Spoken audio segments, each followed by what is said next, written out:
بسم الله الرحمن الرحيم. Maka pada saat itu perlu digarisbawahi teman-teman bahwasanya Khadijah radhiyallahu anha ini walaupun pada saat itu berumur 40 tahun tapi terkenal sekali dengan kecantikannya. Dan ini mungkin sudah menjadi sesuatu yang fitrah ya. Kalau seseorang yang berlimpah hartanya maka segala kebutuhan terpenuhi, itu berpengaruh kepada masalah terlihat tertua atau tidak. Karena orang biasa kalau punya beban hukum, beban masalah ekonomi, masalah-masalah yang dihadapin kadang-kadang berpengaruh kepada raut wajah ya, seperti itulah kurang lebih rasionalnya gitu ya. Maka Khadijah terkenal sekali dengan kecantikannya dan selalu dilamar oleh banyak orang Mekah walaupun beliau sudah menjadi janda pada saat itu. Dan orang-orang yang ditolak ini terkenal, si fulan melamar Khadijah, ditolak, tersebar beritanya. Khadijah nolak, tidak mau karena punya kecantikan, punya kekayaan. Ini orang terkaya di Mekah. Baru pertama kali pada saat itu Khadijah yang meminta meminta kepada Nabi SAW untuk menikahinya. Dan ini belum pernah terjadi. Khadijah selalu menolak lamaran orang gitu. Maka Khadijah berkata kepada Maisarah pada saat itu setelah menceritakan, saya akan berbicara sesuatu nanti dengan orang yang akan menyambung lidah saya kepada Muhammad. Cuma bahasa begitulah kurang lebih. Jadi karena Maisarah seorang laki-laki, Khadijah tidak berbicara masalah pernikahan. Lalu Khadijah pun mencari siapa kira-kira orang yang paling pantas untuk diajak ngomong. Ditemukanlah seorang sahabatnya bernama Nafisa. Nafisa sahabat dekatnya Khadijah. Lalu berkata Khadijah, wahai Nafisa, apa kamu sudah tahu cerita tentang Muhammad? Oh belum, kata Nafisa. Kata Khadijah, ceritanya begini loh. Begini, diceritain semua panjang lebar yang Maisarah cerita. Lalu Nafisa juga kaget, seperti itu kah Khadijah? Dia bilang iya. Dan saya punya niat sesuatu yang saya ingin kamu yang menyampaikannya. Kata Nafisa, apa itu? Saya ingin agar engkau menyampaikan kepada Muhammad untuk melamarku. Kata Nafisa, selama ini kau nolak tokoh-tokoh Mekah yang kaya raya, sekarang kau minta Muhammad untuk melamarmu. Aja Nabi SAW memang waktu itu pedagang, tapi bukan sekelas levelnya orang-orang nomor satunya Mekah yang melamar Khadijah kemudian ditolak gitu kan. Maka pada saat itu kata Khadijah, iya, saya bersedia kalau Muhammad mau menjadi suami saya. Maka Nafisa pun tidak menunda, mengatakan urusan saya akan pergi. Maka waktu itu Nafisa pun mendatangi rumah Nabi SAW, kemudian menemuinya di depan ada keluarga-keluarga pada saat itu. Di antaranya tentu ada Abu Talib pamannya, kemudian ada sepupu-sepupunya gitu kan. Lalu Nafisa mengatakan, wahai Muhammad, mengapa engkau belum menikah? Kata Nabi SAW, belum cukup bekal. Ini biasanya kalau dalam terjemahan bahasa Indonesia begitu ya. Kalau bahasa Arab itu minkillati dzatiyat. Orang Arab biasa begitu. Bisa saja dia mengatakan saya belum punya rumah karena masih numpang sama pamannya memang pada saat itu. Itu kan masih tinggal sama Abu Talib. Kemudian usaha saya masih baru mulai. Ya nantilah kalau sudah mantap semua sudah mapan baru saya menikah. Lalu kata Nafisa ya, wahai Muhammad, mengapa engkau tidak menikah dengan wanita yang berkumpul semua pada dirinya hal yang kau butuhkan? Kecantikan, jalur nasab, ya, kekayaan, kepintaran, gitu kan, kedudukan, semua ada. Kata Nabi SAW, siapa yang kau maksudkan? Kata Nafisa, Khadijah binti Khuwailid, gitu kan. Khadijah binti Khuwailid. Lalu kata Nabi SAW, bagaimana bisa Khadijah? Mali wal Khadijah, kata Nabi SAW. Bagaimana saya dengan Khadijah? Mustahil lah itu terjadi. Karena Khadijah siapa? Orang yang memang menolak semua tokoh-tokoh satu Mekah, tahu kalau dia tolak tokoh-tokoh Quraisy. Lalu dia mau menikah dengan orang yang tadinya pengembala kambing, kemudian sekarang menjadi pengusaha kecil. Kata Nafisa, itu urusan saya. Yang penting kamu setuju dulu, gitu kan?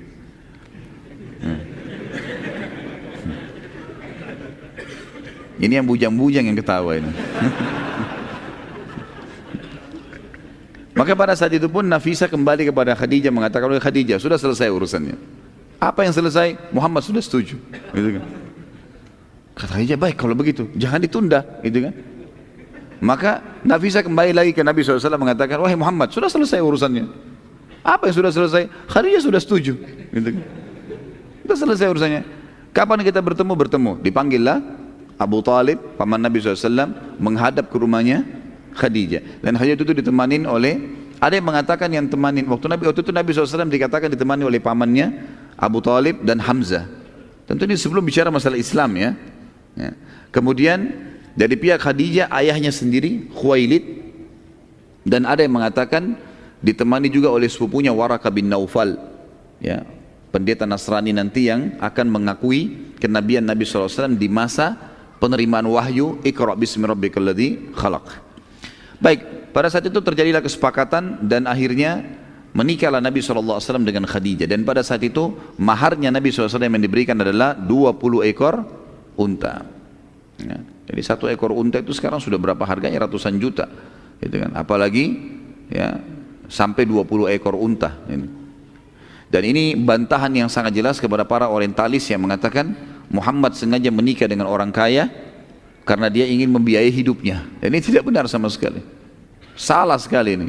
Karena Nabi SAW waktu itu setelah menikah pun sama Khadijah, beliau yang memberikan kebutuhan rumah, nafkah, walaupun tetap memutar modal Khadijah. Karena setelah menikah, Khadijah menyerahkan seluruh hartanya radhiyallahu anha kepada Nabi SAW untuk dikelola, gitu kan? Silakan kelola, lalu dipakai bersama-sama, gitu kan? Nabi SAW pada saat itu, teman-teman sekalian, menikah dengan Khadijah tentunya, itu berumur 25 tahun dan Khadijah 40 tahun. Dan ini juga sekaligus bantahan yang mengatakan bahwasanya Nabi Muhammad itu, kata orang-orang orientalis ya, dan ini dikembangkan oleh para orang-orang liberal sekarang, kalau Nabi SAW itu menikah lebih dari satu wanita sampai memiliki beberapa orang wanita, itu karena hawa nafsu. Ini pemahaman yang fatal sekali salah. Kenapa? Karena Nabi SAW pada saat menikah dengan Khadijah sampai Khadijah meninggal, Nabi SAW tidak poligami. Beliau sendirian. Padahal pada saat itu Nabi SAW mampu untuk menikah lagi. Sebagaimana kita akan lihat nanti, fase penobatan Nabi itu di masa beliau masih berumah tangga dengan Khadijah. Dan bisa saja beliau menikah pada saat itu. Tapi Nabi SAW tidak melakukannya. Dan dalam kondisi Nabi 25 tahun untuk menikah, Khadijah 40 tahun. Gitu kan? Jadi jelas sekali terbantahkan, tidak ada hubungannya dengan hawa nafsu ini. Dan kita lihat Nabi SAW menikah setelah meninggalnya Khadijah. Ya, setelah meninggal Khadijah, barulah masuk wahyu turun menyuruh Nabi SAW untuk mengizinkan Nabi menikah dengan Saudah binti Zam'ah, kemudian baru menikah dengan Aisyah, kemudian baru datanglah wanita-wanita yang lain. Setelah itu yang dinikahi Nabi SAW, itu pun wahyu dari langit, bukan keinginan Nabi SAW. Karena perilaku Nabi, perkataan Nabi semua dikontrol oleh wahyu, gitu kan? Wa ma yantiqu 'anil hawa in huwa illa wahyu yuha. Jadi perilaku dan keputusan Nabi SAW itu dikontrol oleh wahyu, gitu. Dan Nabi SAW mengatakan, sesungguhnya aku dinikahkan, maksudnya Allah perintahkan untuk menikahi dengan wanita-wanita ahli surga. Artinya yang sudah menjadi istri Nabi SAW adalah wanita ahli surga, dijamin oleh Allah Subhanahu wa ta'ala. Dan kita tahu dari seluruh istri Nabi SAW semuanya janda, kecuali Aisyah radhiyallahu anhu najma'in. Aisyah saja yang perawan, yang lainnya janda. Kalau Nabi SAW mau nikah dengan perawan, tidak ada yang nolak. Waktu Nabi SAW mau melamarkan Usama bin Zaid, ya, anaknya Zaid bin Haritha, kepada seorang wanita yang terkenal dengan kecantikannya di Madinah, orang tuanya perempuan ini mengira Nabi SAW yang melamar. Sampai mereka mengatakan, kalau Rasulullah SAW pintu rumah kami terbuka, mau jadi istri berapapun tidak ada masalah. Tapi akhirnya mengatakan, enggak, ini perintah Nabi SAW untuk menikahkan dengan Usama bin Zaid. Lalu ditanyalah kepada anaknya, anaknya mengatakan, kalau perintah Nabi SAW saya akan patuh. Lalu menikahlah Usama dengan anak perempuan itu. Jadi Nabi SAW bisa menikah dengan perawan semuanya kalau Nabi SAW mau. Berarti tidak ada hubungannya sama hawa nafsu. Ada pernikahan Nabi SAW teman-teman kadang-kadang karena ingin mengangkat kedudukannya para sahabat. Seperti misalnya beliau menikah dengan Aisyah, dengan Hafsah radhiyallahu anhu ajma'in, ini untuk mengangkat kedudukannya Abu Bakar sama Umar, dan menjalin persahabatan yang bagus gitu. Dan ini hal yang kadang-kadang hilang di antara kaum muslimin ya. Ini sunnah Nabi SAW teman-teman sekalian. Bahwasanya kita menawarkan anak kita menikah dengan sahabat kita. Karena itu kalau sahabat itu adalah orang yang baik karena keimanannya, ini adalah contoh yang dilakukan oleh Abu Bakar dan Umar yang akhirnya menjalin hubungan persaudaraan dengan Nabi SAW karena menikahnya anak mereka. Terkadang Nabi SAW menikah demi untuk mengislamkan suku. Seperti misalnya pada saat beliau menikah dengan Juwairiyah binti Harith radhiyallahu anha, pada saat suku ini diserang, gitu kan, Bani Mustalik namanya, diserang oleh Nabi SAW. Nanti akan kita bahas masalah peperangan itu ya. Pada saat Nabi SAW menyerang Bani Mustaliq dan menang semuanya, karena mereka melawan pada saat itu, dikalahkan semuanya jadi tawanan. Juwairiyah binti Khuwailid binti Harith, Juwairiyah binti Harith ini radhiyallahu anha menjadi bagian dari tawanan Nabi SAW. Maka Nabi SAW tawarkan, hai Juwairiyah, mau enggak kamu masuk Islam? Saya bebaskan kamu dari keterbudakan. Kata Juwairiyah, tentu. Asyhadu an la ilaha illallah wa anna Muhammad Rasulullah. Kata Nabi SAW, kenapa tiba-tiba kau mau masuk Islam nih? Kata Juwairiyah, sebelum anda datang wahai Rasulullah, saya melihat ada cahaya dari Madinah masuk ke kamar saya, dan saya menampilkan itu adalah anda yang datang. Maka saya menerima ini. Kata Nabi SAW, kalau begitu saya menerima keislamanmu dan juga menerima sebagai istri. Menikahlah Nabi SAW. Pada saat itu, karena masuk Islamnya Juwairiyah dan dia adalah anaknya Harith. Harith ini kepala suku Bani Mustaliq. Melihat kejadian pernikahan Nabi SAW yang resmi dengan Juwairiyah ini, seluruh sahabat melepaskan Bani Mustaliq, tawanan. Sudah, karena ini adalah Nabi menikahi anak kepala suku kalian, kami bebasin kalian. Tidak ada tawanan sama sekali. Gara-gara itu teman-teman masuk Islam orang-orang, gitu kan? Jadi memang ada maslahat di situ. Bukan cuma sekedar, tidak ada hubungannya dengan hawa nafsu nih. Dan memang subhanallah, saya temukan teman-teman orang yang melakukan poligami dengan tujuan hawa nafsu ini hancur ini. Hanya untuk berbangga-bangga, iya. Kalau dia mengatakan saya punya istri dua, saya punya istri begini, itu tidak akan bertahan lama.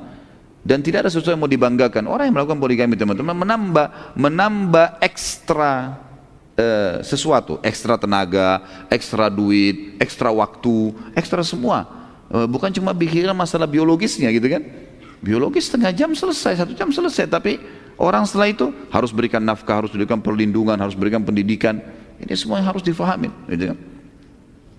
Jadi Nabi SAW tidak ada hubungannya sama sekali dengan masalah, dengan hawa nafsu ini. Karena dari mayoritas kehidupan kita, biologis adalah salah satu substansial kecilnya saja. Kehidupan luas sekali, gitu kan. Seperti contoh juga Nabi SAW menikah karena merasa kesian dan mau membantu. Menikahnya Nabi SAW dengan Ummu Salamah radhiyallahu anha. Ummu Salamah lebih tua dari Nabi SAW. Dan memang di akhir-akhir hidup beliau tidak bisa melayani Nabi SAW dari sisi biologis, sampai beliau menghibahkan malamnya kepada Aisyah radhiyallahu anhum ajma'in. Ya. Jadi banyak sekali hukum-hukum di sini. Di antaranya juga Nabi SAW menikah untuk menjelaskan hukum syar'i, seperti menikahnya Nabi SAW dengan Zainab binti Jahash, mantan istrinya Zaid bin Harithah. Dan ini subhanallah, saya lihat ada satu cuplikan orang yang murtad dari Islam, entah dari mana manusia ini gitu kan. Orang Indonesia, kemudian dia mengatakan saya adalah dulu orang yang fanatik dengan Islam, apa segala buktinya anak saya namakan dengan nama-nama Islam, kemudian saya tidak temukan kebenaran lah dan segala macam hal. Lalu dia menuduh-nuduh Nabi SAW. Kalau Nabi SAW itu melanggar semua apa yang dia ucapkan. Seperti misalnya umatnya boleh menikah 4, kemudian dia menikah lebih daripada itu. Dan ini orang yang tidak faham hukum syar'i. Khusus berhubungan dengan Nabi SAW ada namanya khususiyatun Nabi SAW. Ada memang hal yang khusus buat beliau. Menikahnya tidak terbatas seperti umatnya memang. Nabi SAW memang begitu. Beliau punya puasa wisol namanya, puasa yang bersambung kan. Yang Nabi SAW tiap hari, kalau beliau puasa, misalnya hari ini, sambung besok. Nanti kalau maghrib beliau masih kuat, beliau sambung lagi hari ketiga. Waktu Abdullah bin Umar radhiyallahu anhu ingin mencontoh itu, kata Nabi SAW tidak bisa.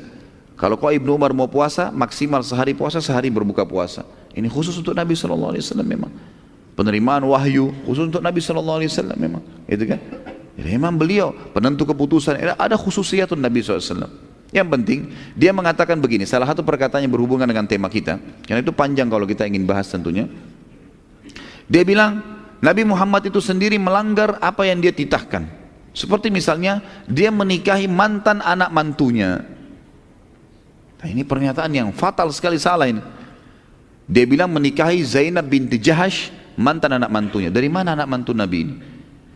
Suami Zainab binti Jahash, Zaid bin Harithah, bukan anaknya Nabi ya. Hamba sahaya Nabi yang dibebaskan. Pernah ternisbatkan namanya Zaid bin Harithah menjadi Zaid bin Muhammad karena waktu itu Nabi SAW, nanti akan kita ceritakan kisahnya itu ke depannya, itu pernah Harithah datang lalu mencari tahu mana anaknya. mencari tahu mana anaknya, keliling. Karena Harith adalah orang yang terkenal di sukunya. Kemudian dia pun keliling mencari, waktu terjadi peperangan antara suku dia dengan suku yang lain, dikalahkan sukunya Haritha ini. Kemudian ditawanlah semuanya termasuk Zaid ini. Dijuallah Zaid dari pasar ke pasar sampai di pasar Mekah. Khadijah beli. Waktu sudah menikah dengan Nabi SAW Khadijah, lalu kemudian Zaid bin Haritha dihadiahkan oleh Khadijah untuk Nabi SAW.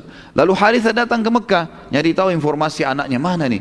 Dia dengar anaknya ada di salah satu toko Mekah. Datanglah dia ke Mekah setelah menikah Nabi SAW dengan Khadijah. Lalu dia mengatakan, hai Muhammad, Zaid ini bukan orang, bukan budak, bukan sahaya. Ceritanya gini, suku saya sama suatu suku pernah berperang, kami kalah, lalu kami dijadikan sahaya, gitu kan? Dijual belikan. Jadi Zaid ini orang bebas. Saya ingin tebus, berapa kau minta bayaran, saya akan bayar. Kata Nabi SAW, tidak usah tebus apa-apa. Supaya bijaksana, kata Nabi, tanya aja Zaid. Zaid ini maunya ikut saya atau ikut anda? Gitu. Kalau dia mau pilih anda sebagai orang tuanya, silahkan ambil saja, nggak usah bayar apa-apa, bebas Zaid. Kata Haritha, luar biasa ini, akhlak yang luar biasa. Dia bilang bijaksana sekali. Baiklah, saya temuin Zaid. Ditemuin Zaid. Lalu ayahnya Haritha kaget waktu dengar jawabannya Zaid. Gitu kan. Maka kata Haritha, hai Zaid, kau tahu saya adalah ayahmu dan Muhammad orang yang sangat bijaksana. Kau akan bebas dari keterbudakan hanya dengan ikrar perkataan mulutmu mengatakan saya memilih ayahku. Kau akan bebas, kau akan pulang, kau jadi anak kepala suku, menjadi penggantiku nanti. Jadi seperti jadi raja nanti. Apa kata Zaid? Saya tidak mungkin ayah memilih orang lain setelah Muhammad. Enggak ada lagi. Orang ini mengalahkan ayah saya sudah. Gitu. Gitu. Nggak bisa, gitu kan? Maka yang terjadi, Haritha pun datang kepada Nabi SAW mengatakan, hai Muhammad, sungguh dia memilihmu, maka aku cuma titipkan supaya dia dijaga dengan baik. Nah semenjak itu, namanya Zaid bin Haritha diganti menjadi Zaid bin Muhammad. Terkenal di Mekah pada saat itu diganti. Jadi kesannya kayak menjadi anak angkatnya Nabi, gitu kan? Sampai turun firman Allah yang melarang untuk menisbatkan Nabi, nama seseorang kepada Nabi. Yang bunyinya, maka Muhammadun aba ahadi mirjalikum, walaki Rasulullah wa khataman nabiin. Muhammad bukanlah ayah seseorang di antara kalian, tapi dia adalah penutup para nabi dan rasul. Baru diubah kembali menjadi Zaid bin Haritha. Jadi Zaid bin Haritha ini bukan anaknya Nabi. Jelas ya? Nah, waktu Zaid bin Haritha mau menikah, oleh Nabi SAW diisyaratkan, atau Zainab binti Jahash mau menikah. Ini masih ada hubungan kerabat dengan Nabi SAW. Wanita mulia di Mekah, orang yang punya kedudukan sangat tinggi, gitu kan? Zaid bin Haritha mantan budak. Waktu Zainab mengatakan, ya Rasulullah saya mau nikah, tunjukkan saya laki-laki yang baik. Kata Nabi SAW, menikah dengan Zaid. Zainab pertama berat. Artinya masih ada secara kejiwaan. Dia tokoh Mekah, terkenal dengan kedudukannya, lalu menikah dengan orang sembarangan, dalam bahasa tanda kutip di sini. Maka Nabi SAW mengatakan itu pilihan yang terbaik. Akhirnya Zainab pun menikah dengan Zaid. Berjalan waktu ternyata kejiwaan Zainab terganggu. Jadi tetap saja dia mengatakan setelah itu, ya Rasulullah, saya setiap kali lihat Zaid, yang saya bayangkan sahayanya dulu. Saya jadi berat untuk itu. Selalu merasa kalau mau disentuh sama dia jadi masalah nih. Kejiwaan saya gimana? Kata Nabi SAW, sabarlah, bertakwa kepada Allah, gunakan keimanan. Tapi berkecamuk terus, sampai akhirnya sering cekcok antara Zainab sama Zaid. Akhirnya terakhir Zaid pun dia menyampaikan kepada Nabi SAW, ya Rasulullah kayaknya sudah tidak bisa dipertahankan. Baik, kalau tidak bisa dipertahankan, berpisahlah. Waktu berpisah, Allah SWT turunkan firman-Nya yang menekankan kalau kami setelah Zaid selesai dari urusannya dengan istrinya, kami menikahkan kaum Muhammad sama mantan istrinya, sama Zainab itu, agar jelas bagi orang-orang beriman, ya, kalau mantan istrinya anak angkat atau orang yang numpang di rumah, itu bukan mahram. Hukum syar'i di sini, ya kan? Saya mengambil soal ini contoh saja, anak laki-laki saya ambil dari tempat anak yatim, kemudian saya besarkan di rumah saya, tumbuh besar dan seterusnya, sampai menikah saya nikahkan. Kemudian satu waktu dia menikah, cerai dengan istrinya. Istrinya itu bukan mahram saya, bukan, karena ini cuma anak yang tinggal di rumah saya, bukan anak kandung, gitu kan? Jadi ada hukum syar'i sama dengan istri paman. Istri paman itu yang sering kita bilang Indonesia tante itu bukan mahram ya. Karena kalau cerai sama paman kita boleh nikah dengan dia. Kan gitu. Suami tante yang biasa di Indonesia dipukul rata semua dikatakan om, oke lah dipanggil om misalnya. Ya. Loh, ya betul. Tapi itu bukan mahramnya ya. bukan mahram. Jadi tidak boleh salaman memang. Hukum syar'i, karena kalau cerai sama tantenya, maka boleh nikah sama ponakannya si perempuan itu. Yang tidak boleh menggabungkan dalam poligami, ponakan sama tante itu hukum syar'i. Tapi bukan mahram tetap. Jelas ya? Nah, ini yang dibahasakan di sini. Jadi kadang-kadang Nabi SAW menikah memang untuk wahyu menyampaikan penjelasan hukum. Seperti pernikahan Nabi SAW dengan Zainab binti Jahash radhiyallahu anha. Dan ini sudah jelas sekali dalam firman Allah surah An-Najm surah nomor 53 ayat 3 sampai ayat 4 yang Allah berfirman tadi saya sebutkan, a'udzubillahi minasyaitonir wa ma yantiqu 'anil hawa in huwa illa wahyu yuha. Muhammad ini tidak pernah mengucapkan Al-Qur'an menurut kemauan sendiri, termasuk kata para sebagian ulama tafsir adalah perilaku Nabi sallallahu alaihi wasallam dipandu oleh Al-Qur'an. Ucapannya itu, perilakunya itu tidak lain hanyalah wahyu yang diwahyukan kepadanya. Allah subhanahu wa ta'ala mengaruniakan Nabi SAW dari Khadijah, diberkahi pernikahannya sehingga dikaruniakan 6 orang anak, 2 laki-laki dan 4 perempuan. Laki-laki yang sudah jelas Qasim, makanya julukan Nabi SAW Abul Qasim.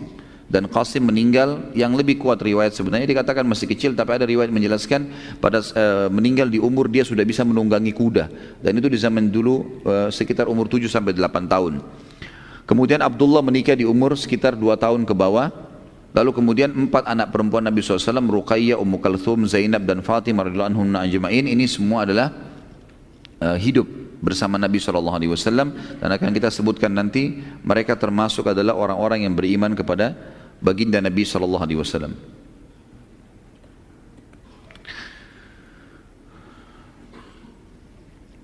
Sebagian orang ada yang keliru teman-teman dalam memahami poin mengenai nama anak Nabi SAW. Seperti misalnya mereka mengatakan anak Nabi ada namanya Toha dan Tayyibah. Dan ini keliru teman-teman. Kenapa? Karena Toha dan Tayyibah adalah julukan untuk anak Nabi Abdullah. Jadi bukan anak lain. Makanya ahli sejarah Sunnah wal Jamaah sepakat mengatakan anak Nabi SAW cuma 2 laki-laki. Itu nanti ada anak yang lain dari Maria, Ibrahim, itu kan. Tapi itu nanti. Yang jelas fase Mekah ini adalah 2 anak laki-laki dan dua-duanya meninggal. Dan julukan Abdullah ini punya julukan Toba dan Tayyibah. Nanti dari Maria, setelah insya Allah penabakan kenabian segala, ada istri Nabi SAW yang lain. Maria ini akhirnya memiliki anak namanya Ibrahim, dan Ibrahim meninggal juga di umur 2 tahun.